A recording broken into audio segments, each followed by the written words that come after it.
தந்தை மகன் தூயாவியாரின் பெயராலே.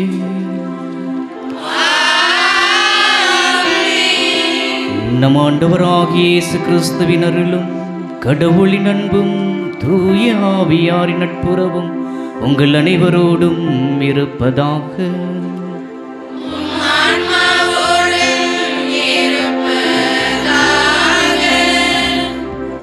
மனிதர் உலகம் முழுவதையும் ஆதாயமாக்கி கொண்டாலும் தம் வாழ்வையை இழப்பாரெனில் அவருக்கு கிடைக்கும் பயன் என்ன?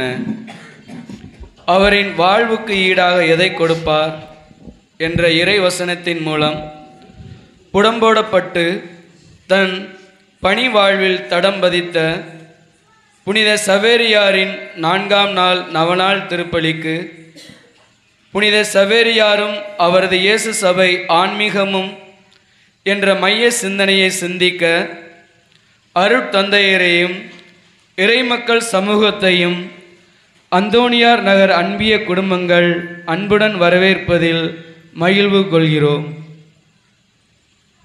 புனிதமும் இறையன்பும் தீவிர வேட்கையும் உடைய இறை பணியாளர்கள் மட்டும் இருந்துவிட்டால் உலகம் முழுவதிலும் இயேசுவின் அன்பை கொண்டு செல்வது எளிது என்ற புனித சவேரியார் பாரிஸ் பல்கலைக்கழகத்தில் இறையியல் கல்வி பயின்றபோது இஞ்ஞாசியார், பிரான்சிஸ் சவேரியார் மற்றும் தமது 4 நண்பர்களை தேர்ந்தெடுத்து வறுமை, தூய்மை மற்றும் திருத்தந்தைக்கு கீழ்ப்படிதல் என்ற உறுதிமொழிகளை எடுத்து ஒரு குழு வாழ்வுக்கு வித்திட்டார்.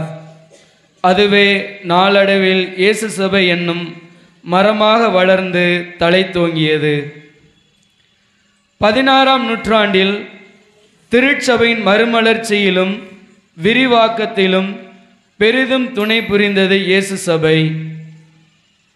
ஒரு மனிதன் இறையன்பால் உருமாற்றம் பெறும்போது அதை அவரோடு நின்று விடாமல் பிறரது வாழ்வையும் அந்நிலைக்கு கொண்டு வருவதே உண்மையான மனமாற்றம் என்ற தத்துவத்தை இயேசு சபை ஆன்மீகம் வழியாக கற்றுக் கொடுத்து முதல் இயேசு சபை மறைபரப்பு பணியாளராக பல மனிதர்கள் இயேசு சபையில் நுழையவும் தொலைதூர நாடுகளில் மறைபரப்பு பணி செய்யவும் தூண்டிய முன் மாதிரியாக திகழ்ந்து ரோமையில் மறைக்கல்வி நிலையத்தினையும் பெண்கள் காப்பகத்தினையும் ஒரு அனாதை இல்லத்தையும் துவங்கி குழந்தைகளுக்கு மறைக்கல்வி போதிப்பதையே இவர்களின் முதல் பணியாக ஏற்றதால் இன்றைய நாளில் பல கல்வி கூடங்களையும் இறையியல் கல்லூரிகளையும் உருவாக்க வித்திட்ட புனித சவேரியாரைப் போல நமது ஆன்மீகமும்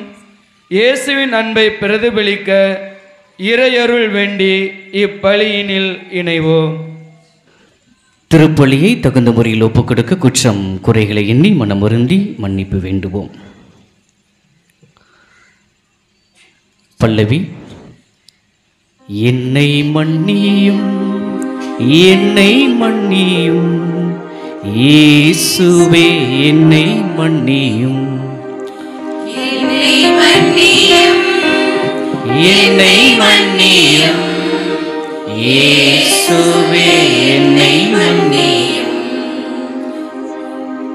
உமது அன்பில் நிலைத்திருக்க தவறிய தருணம், அந்த அன்பை சுவைத்து பிறருக்கு கொடுக்க மறந்த தருணத்திற்காக மனமுருந்தி மன்னிப்பு வேண்டுகிறோம்.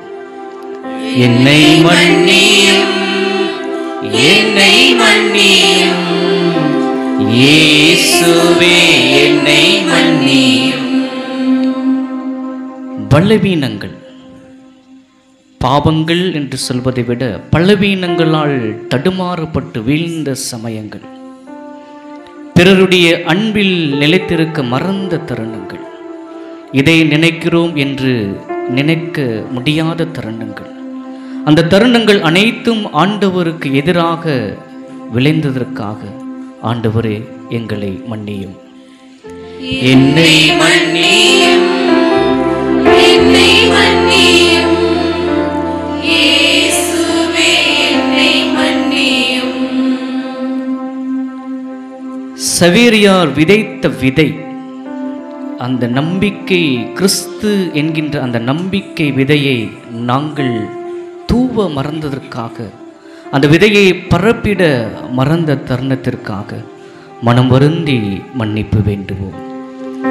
என்னை மன்னியும், என்னை மன்னியும், இயேசுவே என்னை மன்னியும்.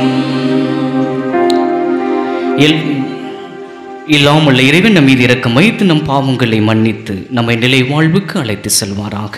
ஆமென்.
மன்றாடுவோமாக. எல்லாம் வல்ல இறைவா, புனித பிரான்சிஸ் சவேரியாரின் படிப்பினை வழியாக எங்கள் நாட்டில் எண்ணற்ற மக்களை உம்பால் ஈர்த்து கொண்டீரே. அதனால் அவர்களின் உள்ளங்கள் நம்பிக்கைக்காக அதே ஆர்வத்தால் பற்றி எறியவும், புனித திரு அவை தம் மக்கள் பெருகி வளர்வதைக் கண்டு எங்கும் மகிழ்ந்திருக்கவும் செய்வீராக. உமோடு தூயாவியாரின் ஒன்றிப்பில் இறைவனாய் என்றென்றும் வாழ்ந்து ஆட்சி செய்கின்ற எங்கள் ஆண்டவரும் உம் திருமகனுமாகிய இயேசு கிறிஸ்து வழியாக உம்மை மன்றாடுகின்றோம்.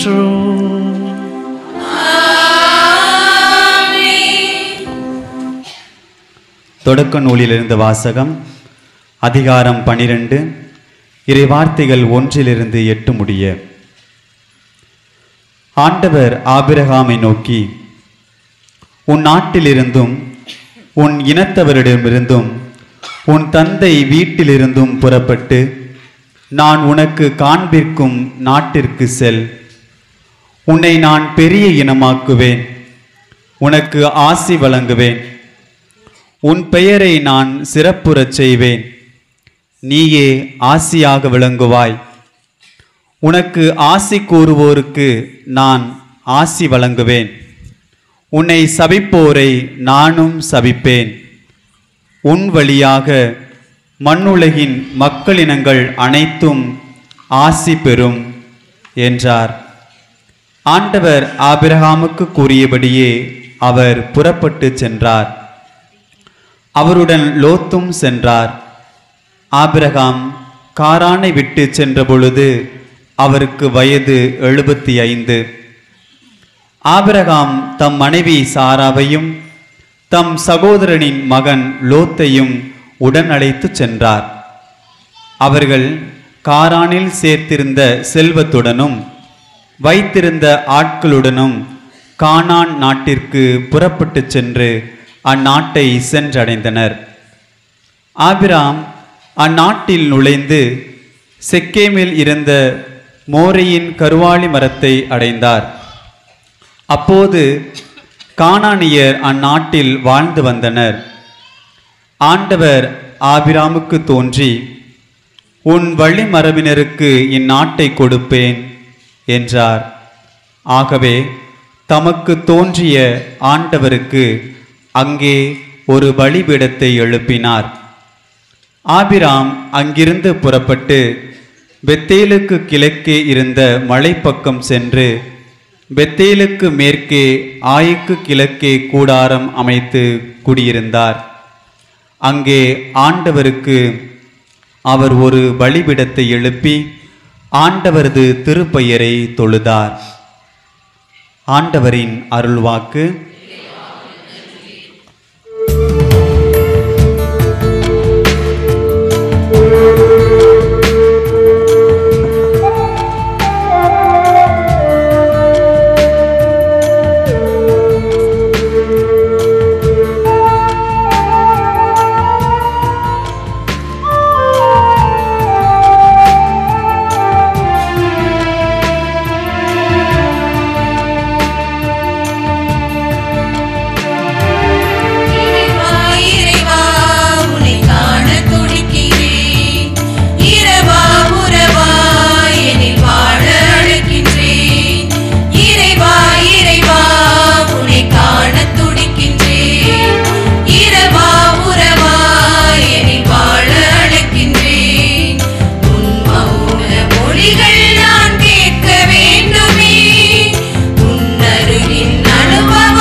உயிர் தரும் தோழமையில் உடன் வரும் உறவுகளில்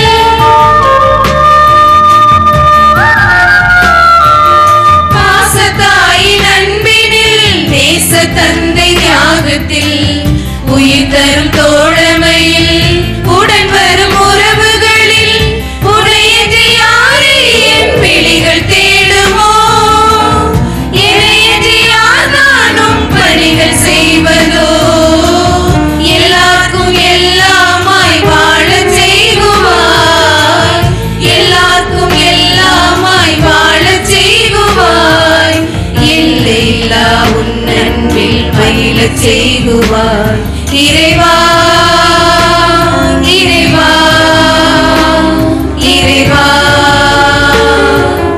இறைவா இறைவா உன்னை காண துடிக்கின்றேன் இரவா உறவா எழில் வாழ அழைக்கின்றேன்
இழப்பதில் ஆனந்தம் காண செய்குவார். இறைவா இறைவா இறைவா இறைவா இறைவா உன்னை காண துடிக்கின்றேன். இரவா உறவா என்னை வாழ அழைக்கின்றேன். இறைவா இறைவா உன்னை காண துடிக்கின்றேன். இரவா உறவா என்னை வாழ அழைக்கின்றேன். உன் மௌன மொழிகள் நான் கேட்க வேண்டுமே. உன்னருகின் அனுபவம் சுவைக்க வேண்டுமே. என் பாதை நீயாக நிறைந்திடுவாயே நிறைந்திடுவாயே. இறைவா இறைவா உன்னை காண துடிக்கின்றேன். இரவா உறவா என்னை வாழ அழைக்கின்றேன்.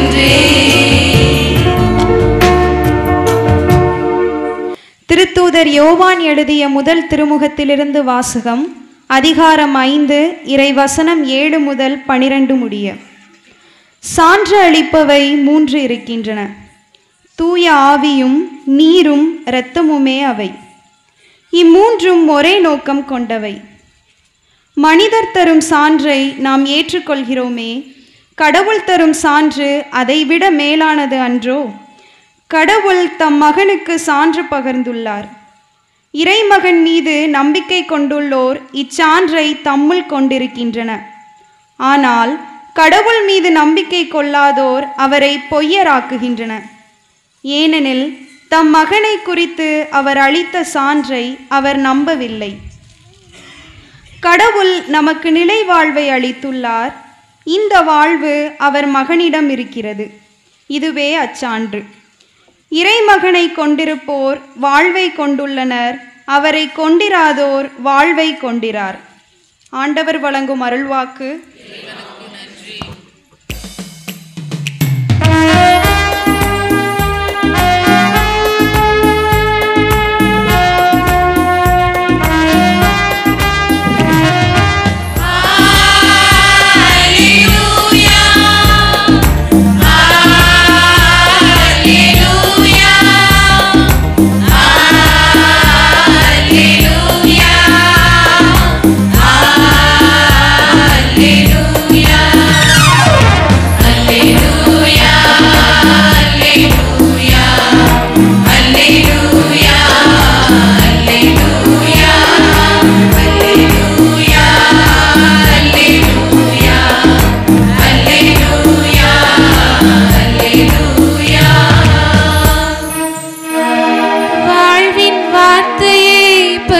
கொள்ளுங்கள். உலகில் ஒளிரும் சுடர்களாய் துலங்குவீர்கள். அல்லேலூயா அல்லேலூயா அல்லேலூயா அல்லேலூயா அல்லேலூயா. ஆண்டவர் உங்களோடு இருப்பாராக.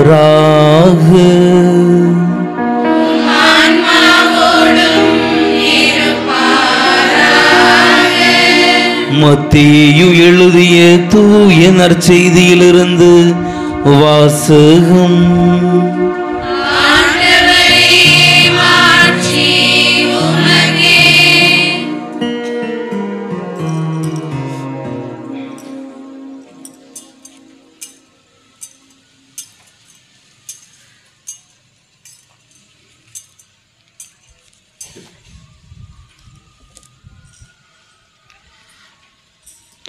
மத்தேயு எழுதிய தூய நற்செய்தியிலிருந்து வாசகம். அதிகாரம் 13 இறை வாக்கியங்கள் 1 முதல் 9 முடிய. அதே நாளில் இயேசு வீட்டிற்கு வெளியே சென்று கடலோரத்தில் அமர்ந்தார். மக்கள் பெருந்திரளாய் அவரிடம் ஒன்று கூடி வந்தனர்.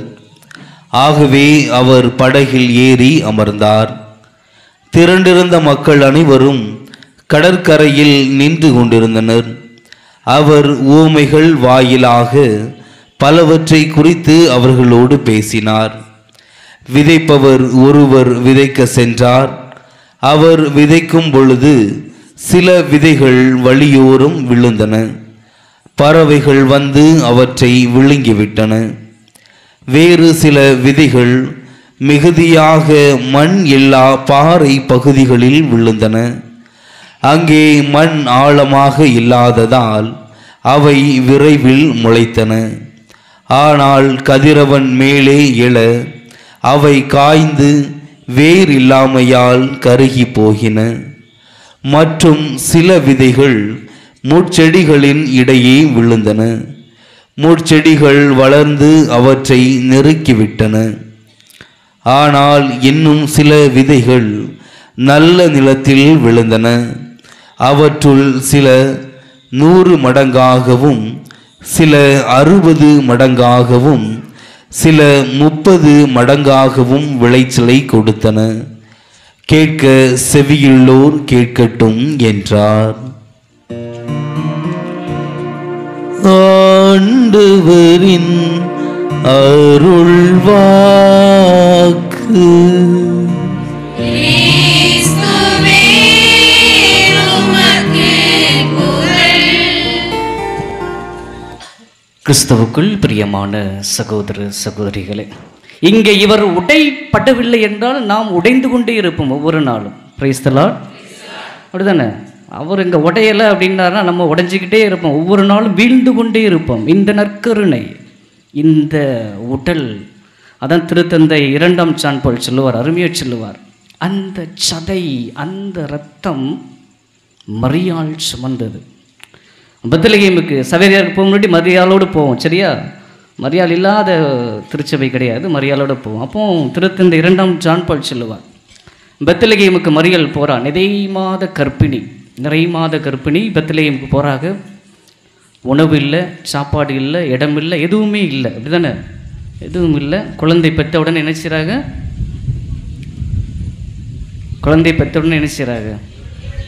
தீவன தொட்டில். அங்கே மாட்டுத் தொழுவுமே வராது, சரியா? அதெல்லாம் கற்பனை. மாட்டுத் தொழுவம்லாம் நம்மளாம் தீவன தொட்டி. எனக்கு நீங்கள் எதையும் கொடுக்கல, உணவு கொடுக்கல, நீர் கொடுக்கல, இடம் கொடுக்கல, எதையும் கொடுக்கல, நான் உங்களுக்கு விருந்து கொடுக்கிறேன் அப்படின்ட்டு அந்த சதையை தீவன தொட்டியில் கிடத்துறாங்க, அப்படிதானே? அப்போது திருத்தந்தை 2ஆம் ஜான் பால் சொல்லுவார், அந்த சதை, அந்த உணவு ஒவ்வொரு நற்கரணியிலும் நாம் கரங்களில் அல்ல நாவில் வாங்குகிறோம். Praise the Lord. அந்த சதை, அந்த உணவு, அதான் திருத்தந்தை சொல்லுவார், மரியாள் கொடுக்கின்ற விருந்து. ஆக அந்த விருந்தை உண்ண நம்ம ஒவ்வொரு முறையும் திருப்பலிக்கு செல்கிறோம்.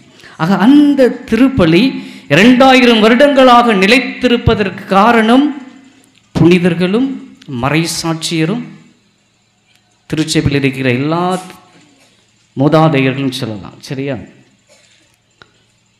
புனிதர்கள் இல்லாத ஒரு திருச்சபையை கற்பனை செய்து பார்க்க முடியுமா?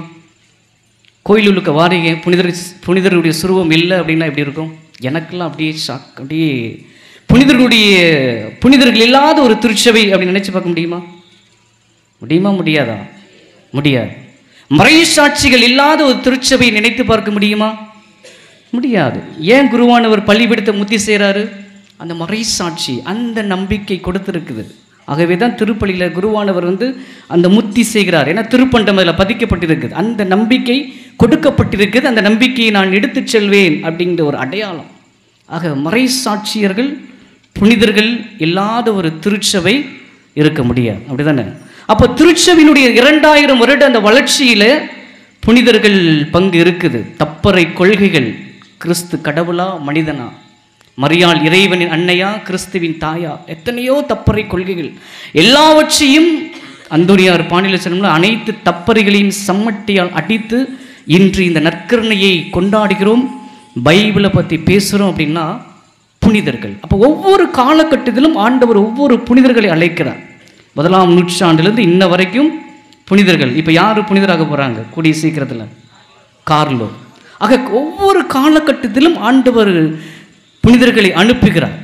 அப்போ 12ஆம் நூற்றாண்டிலும் சவேரியார் வாரார், அப்படி தானே?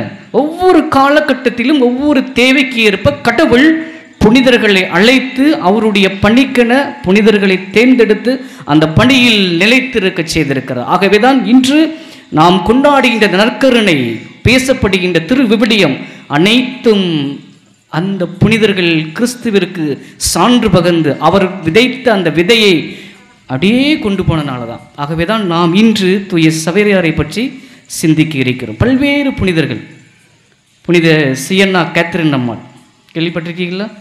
நம்ம ஈஸ்டர் அன்னைக்கு அந்த பாடும் பொழுது அவங்களுடைய பேர் வரும். அப்போது 3 திருத்தந்தையர்கள், யார் உண்மையான திருத்தந்தை தெரியல.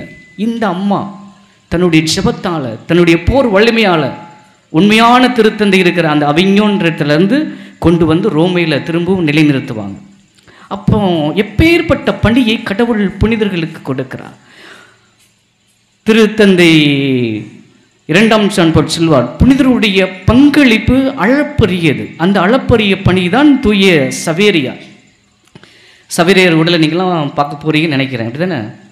அங்கே பார்த்தீங்கன்னா ஒரு கை மட்டும் இருக்காது, ஒரு கை இருக்காது. ஒரு கை ரோமையில் இருக்குது, ஒரு கை ரோமையில் கெஸ்ஸு அப்படிங்கிற இடத்துல இருக்குது.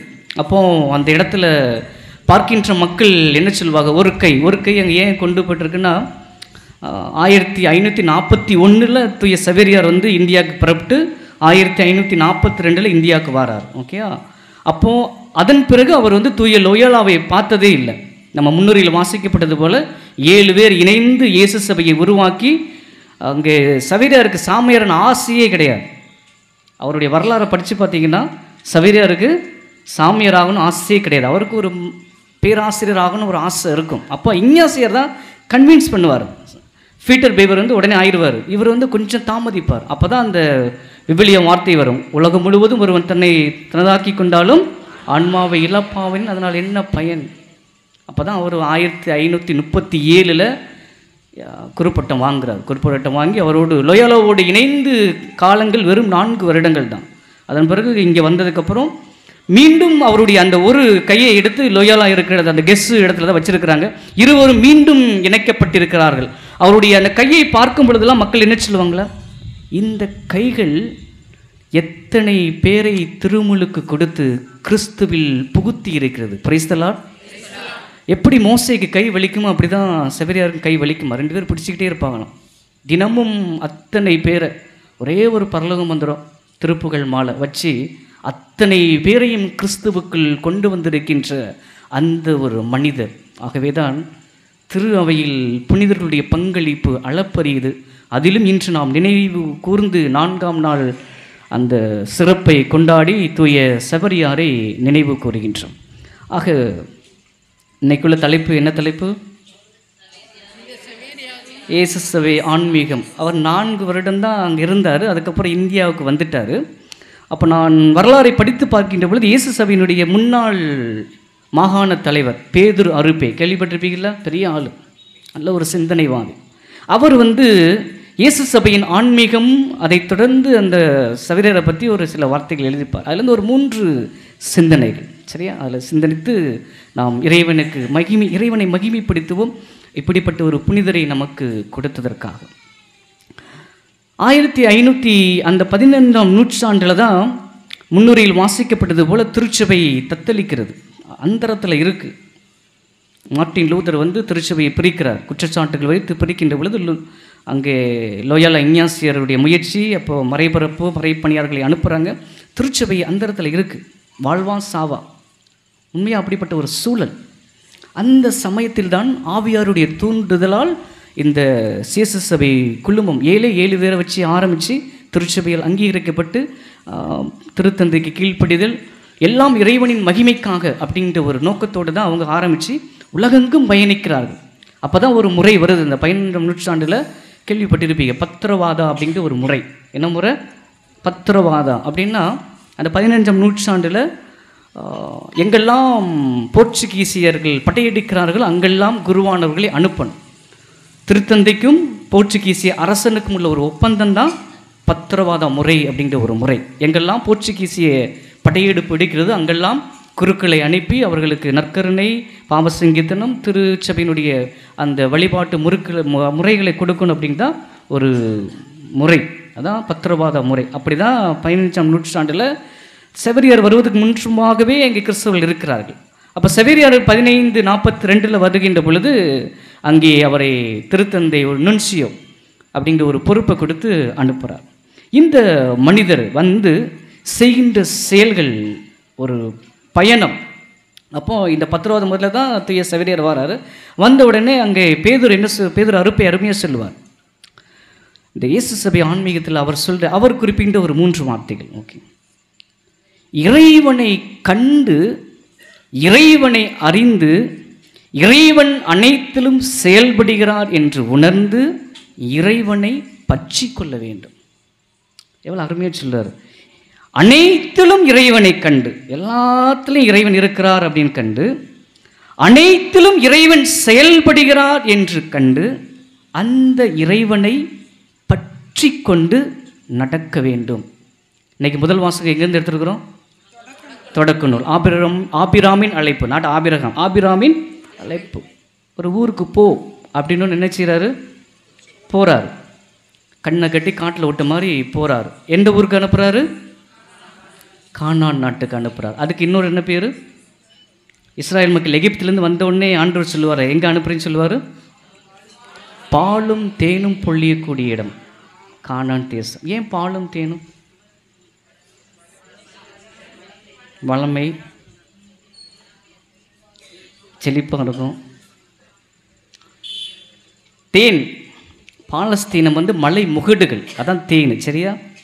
மலை முகடுகளால் ஆன ஒரு நாடு பாலஸ்தீனம். ஆக தேன்.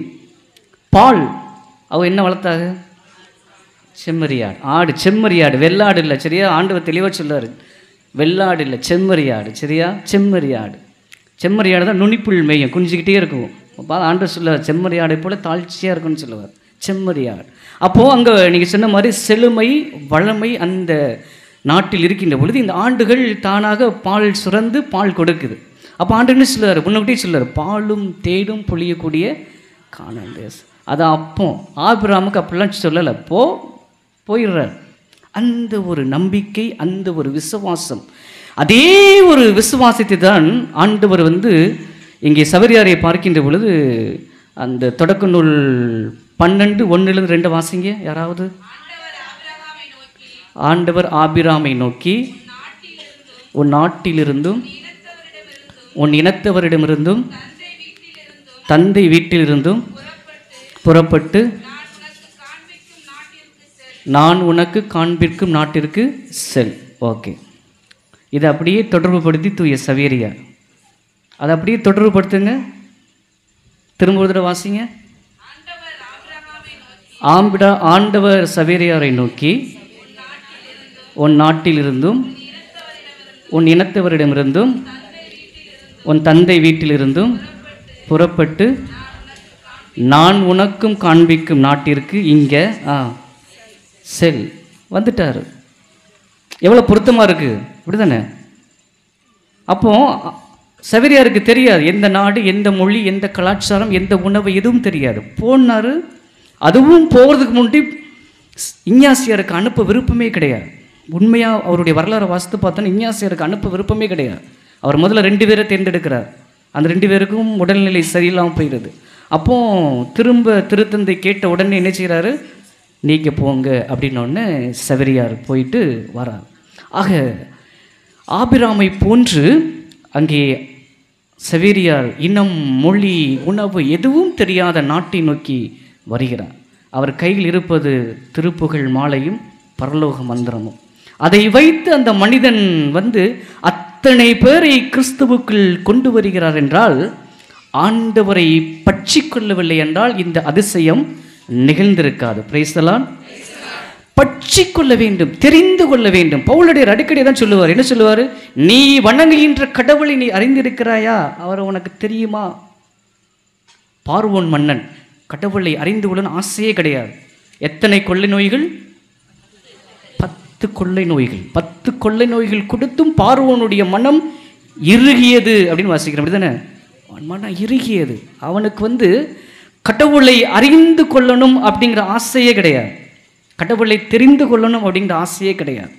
ஆக கடவுளை தெரிந்து அறிந்து அந்த வசனத்தை லோயோலா சொன்ன உடனே அவருக்குள் இருந்த அந்த ஈர்ப்பு, கிறிஸ்துவை நான் அறிவிக்க வேண்டும், கிறிஸ்துவுக்குள் மக்களை கொண்டு வர வேண்டும் என்கின்ற அந்த உந்துதல் ஒரு மனிதன் அங்கிருந்து இங்கே வந்து பணியாற்றி கடைசியில் கடல் கடந்து எங்கே போய் கிட்ட இறக்குறாரு? சீன எல்லைக்கு பகுதியில் இறந்து அவர் உடலை கோவா கொண்டு வராங்க. 400க்கு மேற்பட்ட ஆண்டுகள் அவருடைய உடல் இன்னும் அழியாமல் இருக்கிறது. ஆக அந்த பற்றுறுதி பார்வோன் அறியவில்லை, இஸ்ராயேல் மக்கள் அறியவில்லை. ஆண்டவர் அடிக்கடி சொல்லுவார், என்ன சொல்லுவார் அவங்கள பார்த்து? வணங்கா கழுத்துடைய மக்கள். மன்னா கொடுத்தார், நீர் கொடுத்தார், பாலும் தேனும் பொழியக்கூடிய நாடு கொடுத்தார், அரசர்கள் கொடுத்தார், எல்லாம் கொடுத்தார். ஆனால் அந்த கொடுத்த இறைவனை அவர்கள் அறிந்து கொள்ளவில்லை. ஆகவே நாம் இந்த முதல் பேதுரு அருப்பேரை சொல்வார், கடவுள் எல்லாவற்றிலும் இருக்கிறார், கடவுள் எல்லாவற்றிலும் செயல்படுகிறார். அந்த கடவுளை நீ அறிந்து அந்த கடவுளை பற்றிக்கொள் அப்படின்னு சொன்ன கடவுளை தூய செவரியருடைய அந்த இயேசு சபை ஆன்மீகத்தினுடைய அந்த முதல் படிநிலை நமக்கு அழைப்பு கொடுக்கிறது. ஆகவேதான் ஆண்டவருடைய அந்த அழைப்பில் இணைந்து இருக்க வேண்டும். யோவான் நற்செய்தி 15வது அதிகாரம் 4வது வசனம்.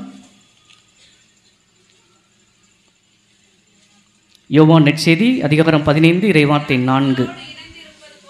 நான் உங்களோடு இணைந்திருப்பது போல நீங்களும் என்னோடு இணைந்திருங்கள்.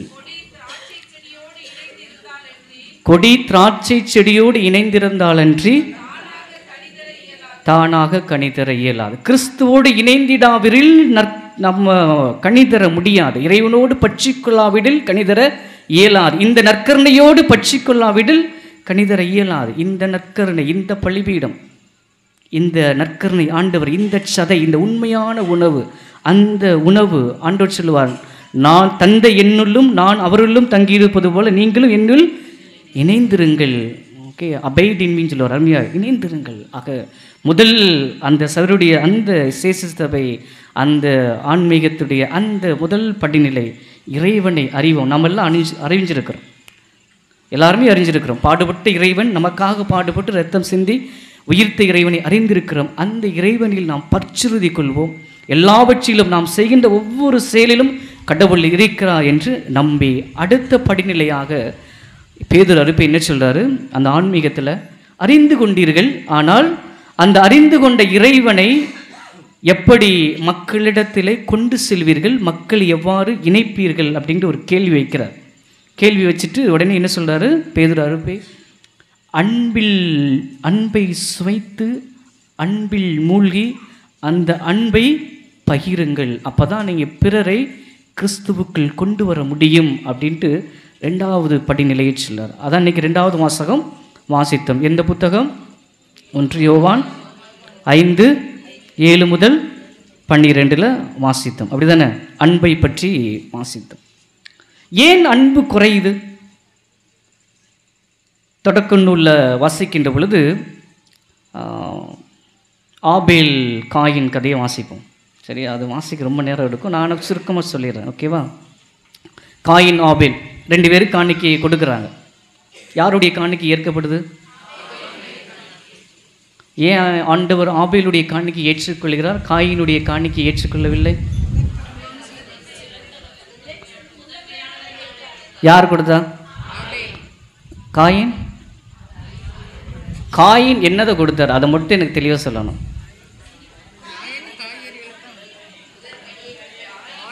முதற் கனியை கொடுத்தார். அங்கே என்ன இருக்கு அதான் முக்கியம்.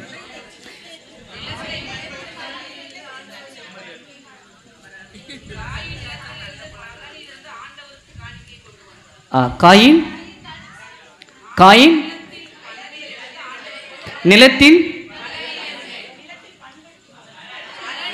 நிலத்தின் பலனிலிருந்து வாசிங்க. ஆண்டவருக்கு காணிக்கை கொடுத்தார். ஆபேல் தன் மந்தையிலிருந்து கொளுத்த. யாரு மேல தப்பு? 2 பேரும் நல்லா தானே கொடுத்துருக்காங்க. அவர் நிலத்தின் பலையிலிருந்து காய்கறி கொடுத்துருக்காரு, இவர் அங்கிருந்து ஆட்டை கொடுத்துருக்காரு. இப்போ ஆண்டவருக்கு என்ன தப்பு? கொளுத்தது கொடுத்துருக்காரா? ஆட்டினுடைய உயிரை கொடுத்துருக்கிறாரு. சரி, சில நேரத்தில் அந்த ஒரு இன்டர்பிரிட்டேஷன் சொல்லுவாங்க. அப்படி காயின் அங்கே வந்து எந்த இதையும் முகம் நோண்டி கொடுக்கல, அப்படி தானே? அப்படி கொடுத்துருக்காரா? முகம் நோண்டி முகம் வருந்தி கொடுத்துருக்கிறாரா? அப்படிலாம் கொடுக்கல. அவருக்கு விளைச்சலை கொடுத்துருக்கிறாரு, இவர் ஆட்டை கொடுத்துருக்காரு, அவ்வளோதான். டீல் அவ்வளோதான். இது அன்பு.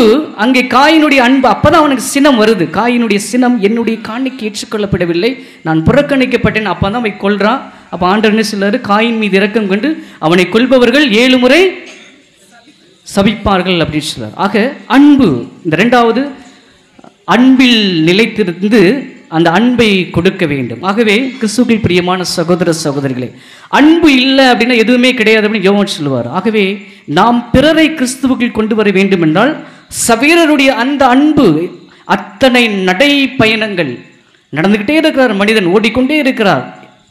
அந்த அன்பு இறைவனை, இந்த மக்களை கிறிஸ்துவுக்குள் கொண்டு வர வேண்டுகின்ற அந்த அன்பில், இறைவனின் அன்பில் அவள் நிலைத்திருந்து இறைவனின் அன்பை சுவைத்ததால் தான் அத்தனை பேரையும், எத்தனையோ மக்களை கிறிஸ்துவுக்குள் கொண்டு வந்திருக்கிறார். சரியா? மூன்றாவதாக நிறைவு பெறும். மூன்றாவதாக அந்த கொண்டு வந்த மக்கள், அந்த இறைவனை பற்றி கொண்ட நாம் இறுதியாக இந்த ஆன்மீகம் என்ன சொல்லுகிறது? கான்டம்ப்ளேஷன் இன் ஆக்ஷன் அப்படின்னு சொல்லுது. அந்த இயேசு சபையினுடைய இது செயல் வடிவ தியானம், எல்லாற்றையும் செயல்படுத்து அப்படின்னு சொல்றார். அப்போ இன்னைக்குள்ள வாசகம், நற்செய்தி வாசகம் என்ன? விதைப்பவர் ஊமை. நான் எந்த வாசகம் எடுக்கலான்னு பார்க்கும்பொழுது விதைப்பவர் ஊமை, அருமையான ஒரு ஊமை. அதை கேட்டால் அப்படியே போய்கிட்டே இருக்கும். சுருக்கமாக முடிச்சு, விதைப்பவர் ஊமை. யார் விதைக்க போகிறான் அப்படின்னா, பாலஸ்தீன நாட்டில் விதைப்பவர் விதைக்க சென்றார், வழியோரம் விதை, முச்செடியில் விதை. விதைப்பவர் யாராவது விதையை வேஸ்ட் பண்ண முடியுமா? முடியாது. பாலஸ்தீன நாட்டில் யார் விதைக்க போகிறா அப்படின்னா கோவேரி கழுதை. சரியா? கோவேரி கழுதை மேலே அந்த விதை மூட்டையை போட்டு விட்டு ஒரு ஊசியை குத்தி விட்டுருவாங்க. கழுதை ஒரு இடத்துக்கு போகுமா? போகாது. அது பாறைக்கு போகுது, முச்செடிக்கு போகுது, எல்லா இடத்துக்கும். இப்போ புரியுதா அந்த வசனம்? அப்போ அது பாட்டுக்கு போகுது. நிலத்தில் விளைந்த 60 மடங்காகவும் 30 மடங்காகவும் 100 மடங்காகவும் கொடுத்தது, பலன் கொடுத்தது. அதான் இயேசு சபை ஆன்மீகம் என்ன சொல்லுது? செயல்வடிவ தியானம். செயல்படு. செயலில்லாத விசுவாசம் செயல்படுத்து. அதான் ஆன்மீகம். செயல்படுத்து. நம்ம இன்னைக்கு நற்கருணையில் கற்றுக்கொண்டோமா? இந்த திருப்பலியில் கற்றுக்கொண்டோமா? செயல்படுத்துவோம். நன்றி சொல்வோம் இறைவனுக்கு. சின்ன சின்ன காரியங்கள் நான் அடிக்கடி தான் சொல்லுவேன். முகத்தை பார்த்து முகத்துக்கு நேராக ஒரு புன் சிரிப்பு எல்லாவற்றையும் மறந்துடும். அப்படி தானே? ஒரு புன் சிரிப்பு, ஒரு சிரிப்பு, அந்த சிரிப்பு எல்லாவற்றையும் மறந்துவிடும். அது சின்ன செயல். அந்த செயல் இறைவனை பிறருக்குள் கொண்டு வரக்கூடிய ஒரு ஆற்றல். ஆகவே இந்த செயல்கள் அனைத்துமே தூய சவேரியாரை சாரும். அந்த மனிதன் வாழ்ந்த ஆண்டுகள் முழுவதும், அவர் ஆட்சிய பணிகள் முழுவதும் கிறிஸ்துவுக்குள் அத்தனை பேரையும் திருமுழுக்கு கொடுத்து இன்று அவருடைய கைகளும் உடலும் அழியாமல் இருப்பதற்கு காரணம் கிறிஸ்து என்கின்ற அந்த உண்மையான சதையை புரிந்து கொண்டதால் தான் அவர் இன்றும் அந்த அழியா உடலை பெற்றிருக்கிறார். ஆகவே நாமும் கிறிஸ்துவுக்குள் இணைந்திருப்போம், நாமும் பிறரை கிறிஸ்துவுக்குள் கொண்டு வருவோம். அதே செவரியருடைய விதைத்த அந்த விதையை 100 மடங்காக, 30 மடங்காக, 60 மடங்காக மற்றவர்களுக்கு கொடுக்க தொடர்ந்து இப்பலியில் செவிப்போம். அனைவரும் எழுந்து நின்று விசுவாசிகள் மன்றாட்டிற்காக எழுந்து நிற்போம். தாய் வயிற்றில் உன்னை நான் உருவாக்கும் முன்பே அறிந்திருந்தேன், நீ பிறக்கும் முன்னே உன்னை திருநிலைப்படுத்தினேன். அன்பு தந்தையே இறைவா, திரு அவையை வழிநடத்தும் திருத்தந்தை, கருதினாள்கள், பேராயர்கள், ஆயர்கள், குருக்கள், கன்னியர்கள், துறவரத்தார் அனைவரையும் உம் பாதம் ஒப்பு கொடுக்கின்றோம். தங்களின் கற்பு நெறியில் தவறாமல் ஏழ்மையின் சிகரமாய் எளிமையான உள்ளம் கொண்டவர்களாய் உண்மையை உறக்கச் சொல்லும் உத்தம மனிதர்களாய் வாழவும் இறை திட்டத்தை அறிந்து இறை ஞானத்தோடு செயல்பட வேண்டும் என்று புனித பிரான்சிஸ் சவேரியார் வழியாக இறைவா உம்மை மன்றாடுகின்றோம். ஆண்டவரே, எங்கள் மன்றாட்டை கேட்டருளும். மீன்பிடி தொழில் செய்யும் மக்களுக்காக ஆண்டவரே, கடல்கள் மீது அதற்கு அடித்தளமிட்டார், ஆறுகள் மீது அதை நிலை நாட்டினவரும் அவரே என்ற வார்த்தையின்படி இரக்கத்தை பொழியும் இறைவா, எம் மக்கள் செய்கின்ற கடல் தொழிலை உம் கரம் தருகின்றோம். எங்களின் தொழில் சிறக்கவும், பொருளாதாரம் சிறந்து, குடும்பங்களில் உள்ள கடன் பிரச்சனைகள் தீரவும், இலங்கை கடற்படையினர் தாக்குதல், கைது நடவடிக்கை இவைகளில் இருந்து எங்களை பாதுகாத்து கடல் மச்சங்கள் பெருகிட வேண்டும் என்று புனித பிரான்சிஸ் சவேரியார் வழியாக இறைவா உம்மை மன்றாடுகின்றோம். இறை அழைத்தலுக்காக அறுவடை மிகுதி, வேலையாட்களோ குறைவு. ஆகையால் அறுவடைக்கு தேவையான ஆட்களை அனுப்பும்படி அறுவடையின் உரிமையாளரிடம் மன்றாடுங்கள். அன்பு தந்தையே இறைவா, எம் பங்கில் உள்ள சிறுவர் சிறுமிகள், இளைஞர் இளம்பெண்கள் ஒவ்வொருவரையும் அர்ப்பணிக்கின்றோம். உம்முடைய அழைப்பை ஏற்று அறிந்து உணர்ந்து குருக்களாகவும் கன்னியர்களாகவும் தங்களின் வாழ்வை உமக்காக அர்ப்பணித்து வாழவும், இறுதி வரை உம் அழைப்பில் உறுதியாய் நிலைத்து நின்று உமக்கு சாட்சிகளாய் வாழவும் புனித பிரான்சிஸ் சவேரியார் வழியாக இறைவா உம்மை மன்றாடுகின்றோம். ஆண்டவரே, எங்கள் மன்றாட்டை கேட்டருளும். கைம்பெண்களின் குடும்பத்திற்காக, இரு மாப்புள்ளவர் வீட்டை ஆண்டவர் இடித்து தள்ளுவார், கைம்பெண்ணினது நிலத்தின் எல்லைகளை பாதுகாப்பார். கருணையின் தெய்வமே இறைவா, எம் பங்கில் கணவனை இழந்து வாழும் கைம்பெண்களின் குடும்பங்களை ஒப்புக் கொடுக்கின்றோம். அவர்களுக்கு நீரே பாதுகாப்பும் ஆதரவும் அளிக்கவும், பல ஏளன பேச்சுக்கள் தனிமை நிலையிலிருந்து மீட்டு அவர்களின் பிள்ளைகளை ஆசிர்வதிக்கவும் புனித பிரான்சிஸ் சவேரியார் வழியாக இறைவா உம்மை மன்றாடுகின்றோம். ஆண்டவரே, எங்கள் மன்றாட்டை கேட்டருளும். நமது தனிப்பட்ட தேவைகளுக்காக அமைதியாக மன்றாடுவோம். கரங்களை கூப்பி கண்களை மூடுவோம். அன்பிறைவா, அந்த மாலை வேலைக்காக உமக்கு நன்றி செலுத்துகின்றோம். எங்களை ஒரே குடும்பமாக இணைத்ததற்காக நன்றி. எல்லா விதமான சூழ்நிலைகளிலும் ஆண்டவரை நாங்கள் கடந்து சென்று கொண்டிருக்கிறோம். எத்தனையோ வாதைகள், எத்தனையோ துன்பங்கள், எத்தனையோ போராட்டங்கள் அனைத்தையும் நாங்கள் கடந்து சென்று கொண்டிருக்கிறோம். ஆண்டவரே, நீர் தங்கும், எங்கள் இல்லத்தில் தங்கும், எங்கள் உள்ளத்தில் தங்கும். உச்சந்தளம்பதில் உள்ள கால்வரை இருக்கின்ற வலிகள், வேதனைகள், மன உளைச்சல்கள், காயங்கள் அனைத்தையும் அறிவித்து தகப்பன என்ன செய்வதென்று சில நேரங்களில் நாங்கள் குழம்பி இருக்கின்ற சூழல்ல ஆண்டவரே, உமது வார்த்தையால் எங்களை ஆறுதல் படுத்தியுள்ளோம். யாரிடம் செல்வோம் இறைவா, உமது வார்த்தையை இருக்கிறது என்று பேதுரு சொன்னது போல அந்த வாழ்வதரும் வார்த்தையை ஆண்டவரை நாங்கள் வாசித்து தியானிக்கின்ற பொழுது அந்த வார்த்தை எங்களுக்கு ஆறுதலாக அரவணைப்பாக இருக்கும். எங்கள் வாழ்க்கையில் எடுக்கின்ற ஒவ்வொரு காரியங்களிலும் உறுதுணையாக இருக்க வேண்டும் என்று எங்கள் ஆண்டவராகிய இயேசு கிறிஸ்து வழியாக உம்மை நோக்கி மன்றாடுகின்றோம்.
சகோதர சகோதரிகளே, இன்றது உங்கள் மாலை பள்ளி எல்லாம் உள்ள தந்தையாக இறைவனுக்கு ஏற்றதாக மன்றாடுங்கள்.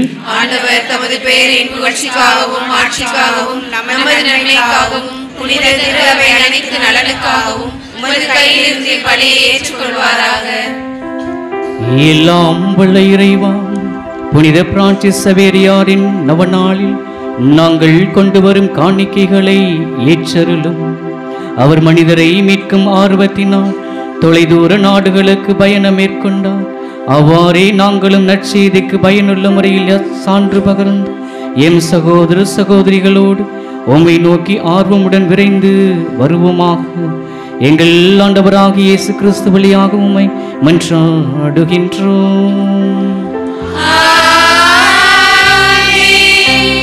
ஆண்டவர் உங்களோடு இருப்பாராக.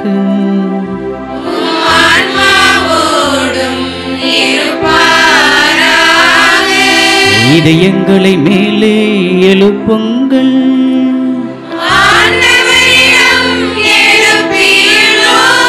நம் இறைவனாகிய ஆண்டவருக்கு நன்றி கூறுவோம்.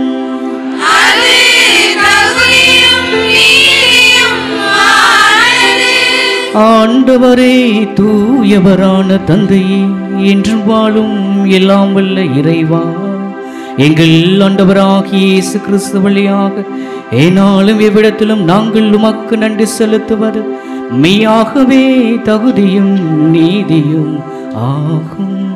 எங்கள் கடமையும் மீட்புக்குரிய செயலுமாகும்.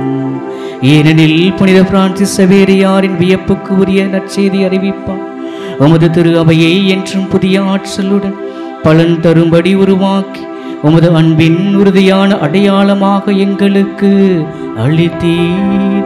எங்கள் நாட்டில் உள்ள திரு அவைக்காக இறை வாழ்வினுடைய புதிய ஊற்றி எழும்படியாக கீழே நாடுகளின் நற்செய்தி அறிவிக்க அவரை அனுப்பினேன்.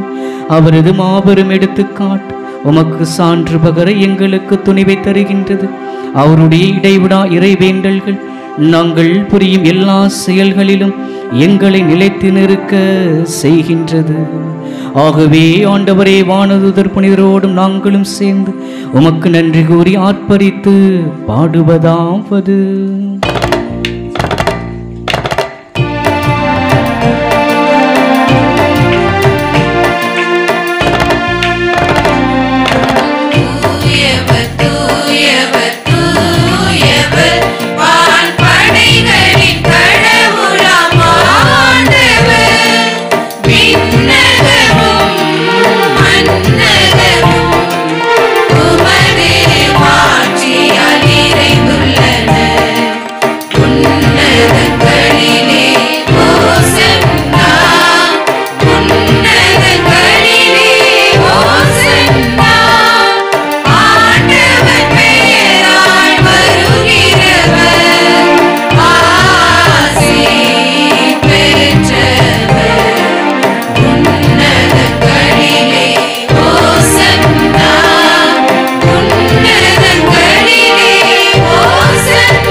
ஆண்டவரே, நீமையாகவே தூயவர், தூய்மை அனைத்துக்கும் ஊற்று. ஆகவே உம்முடைய ஆவியை பொழிந்து இக்காணிக்கைகளை தூய்மைப்படுத்த உம்மை வேண்டுகின்றோம். இவ்வாறு எங்கள் ஆண்டவர் இயேசு கிறிஸ்துவின் உடலும் இரத்தமுமாக எங்களுக்கு இவை மாறுவனவாக. அவர் பாடுபட உளம் கனிந்து தம்மை கையளித்த போது அப்பத்தை எடுத்து நன்றி செலுத்தி அதை பிட்டு தம் சீடர்களுக்கு அளித்து கூறியதாவது: அனைவரும் இதிலிருந்து பெற்று உண்ணுங்கள், ஏனெனில் இது உங்களுக்காக கையளிக்கப்படும் என் உடல்.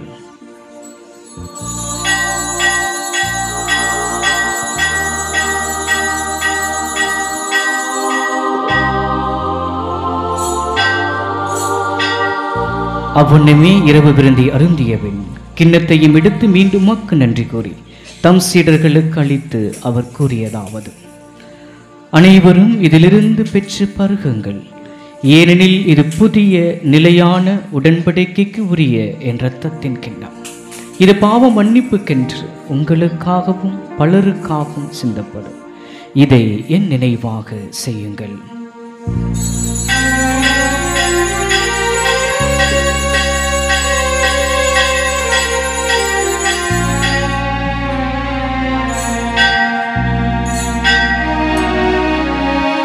நம்பிக்கையின் மறை பொருள்.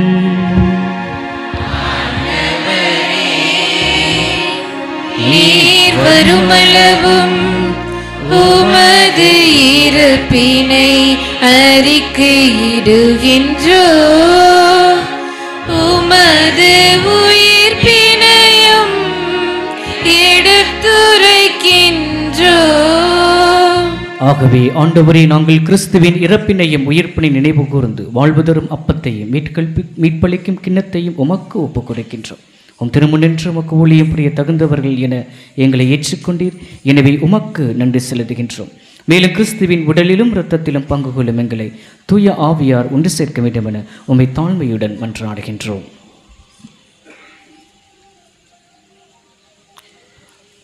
ஆண்டவரே, உலகெங்கும் பரவியிருக்கும் உமது திரு அவையை நினைவு கூர்ந்தருளும்.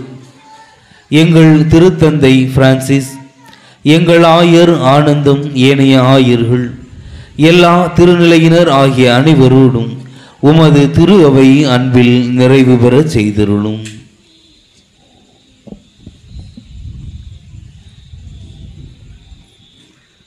சற்று நேரம் கண்களை மூடி ஆண்டவருடைய பிரசன்னத்தை உணர்ந்து இந்த தேசம் புனிதப்படுத்தப்படணும் என்று சொல்லி மன்றாடுவோம். இந்த பூமி, நம்முடைய குடும்பம் ஆஸ்வதிக்கப்படணும். என்னுடைய தலைமுறையினரில் ஒருவராவது ஒரு குருவாக உருவாக வேண்டும் என்று சொல்லி ஒப்பு கொடுப்போம். அது உங்கள் தலைமுறை ஆஸ்வதிக்கப்பட்ட தலைமுறையாக மாறும் என்பதிலே ஆழமாக நம்புவோம். எனவே இந்த நாளிலே மன்றாடுவோம், ஜெபிப்போம். இந்த இடத்திலிருந்து குருக்களாக உருவாகி பல இடங்களிலே பணியாற்றக்கூடிய அருள்சோதரில் உருவாகி பல இடங்களிலே பணியாற்றக்கூடிய ஒரு சூழலில் ஒப்பு கொடுத்து எல்லோரும் ஆஸ்வாதமாய் சிறப்பாக இயேசுவை சுமந்து சுமந்து தங்கள் வாழ்வில் வெற்றியை காணணும் என்று சொல்லி மன்றாடுவோம். உயிர்த்தலும் எதனோக்குடன் துயிலும் எங்கள் சகோதர சகோதரிகளையும் இந்த நாளில் நினைத்து பார்க்கிற ஒவ்வொரு ஆன்மாக்களையும் நீ இரக்கத்தோடு நினைவு ஒளிமிக்கம் திருமணி ஏற்றுக்கொள்ளும்.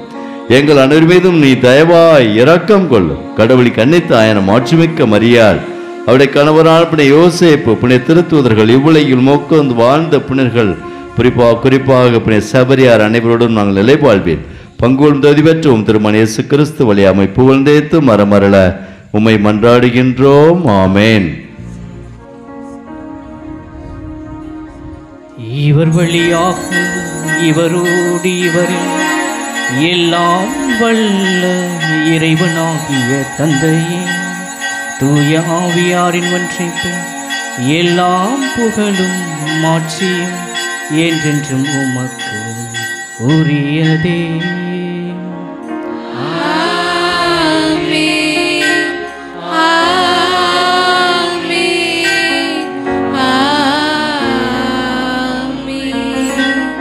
மீட்பரின் கட்டளையால் கற்பிக்கப்பட்டு இறை படிப்பினையால் பயிற்சி பெற்ற நாம் துணிந்து பாடுவோம்.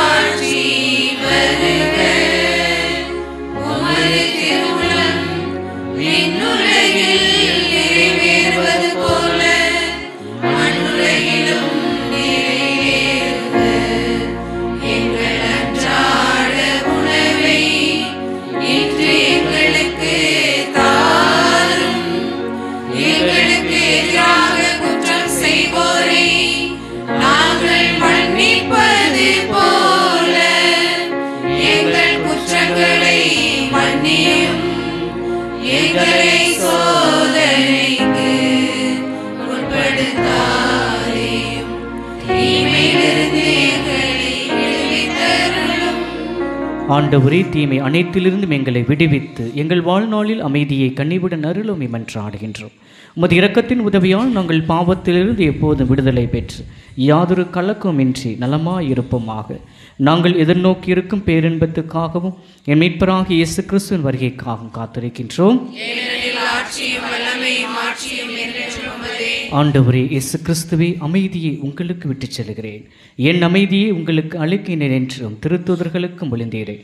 எங்கள் பாவங்களை பாராமல் உமது திரு அவையின் நம்பிக்கையை கண்ணோக்கி உமது திருவுளத்துக்கு ஏற்ப அதற்கு அமைதியையும் ஒற்றுமையையும் அளித்தல்வீராக. என்றென்று வாழ்ந்து ஆட்சி செய்கின்றவன் நீரே.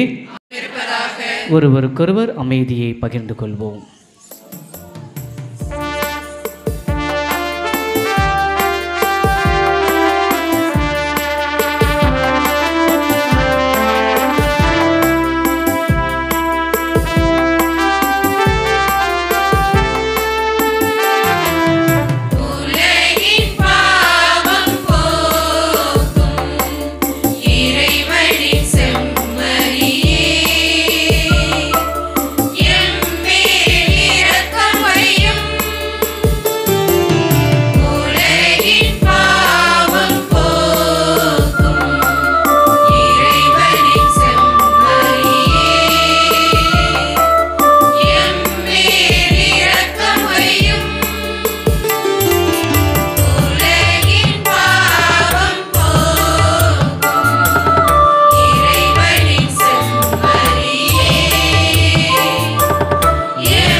இதோ இறைவனின் செம்மறி, இதோ உலகின் பாவங்களை போக்குபவர்.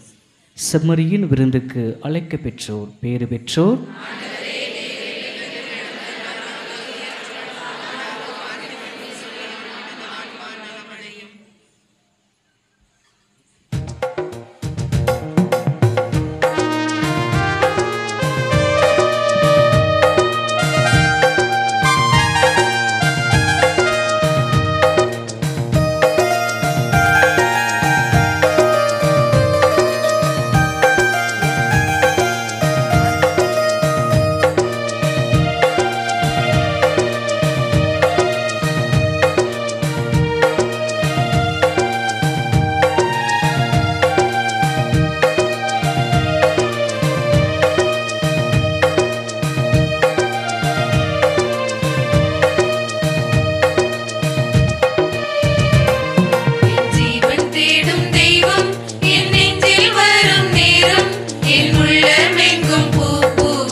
பொங்க நான்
நன்றி கூறி மன்றாடுவோமாக. இறைவா, புனித பிரான்சிஸ் சவேரியா மனிதரை மீட்கும் ஆர்வத்தால் பற்றியறியலானார். நாங்கள் உட்கொண்ட இத்திருவுணவின் ஆற்றலால் எங்கள் உள்ளத்திலும் அன்பு தீ பற்றியறிய செய்தருளும். அதனால் எங்கள் அழைத்தலுக்கு ஏற்றவாறு என்றும் வாழ்ந்து உமது அறுவடையில் நன்கு ஊழியம் புரிபவர்களுக்கு நீர் வாக்களித்துள்ள பரிசை இப்புனிதரோடு சேர்ந்து நாங்களும் பெற்றுக்கொள்வோமாக. எங்கள் ஆண்டவராகிய இயேசு கிறிஸ்து வழியாக உம்மை மன்றாடுகின்றோம். ஆண்டவர் உங்களோடு இருப்பாராக.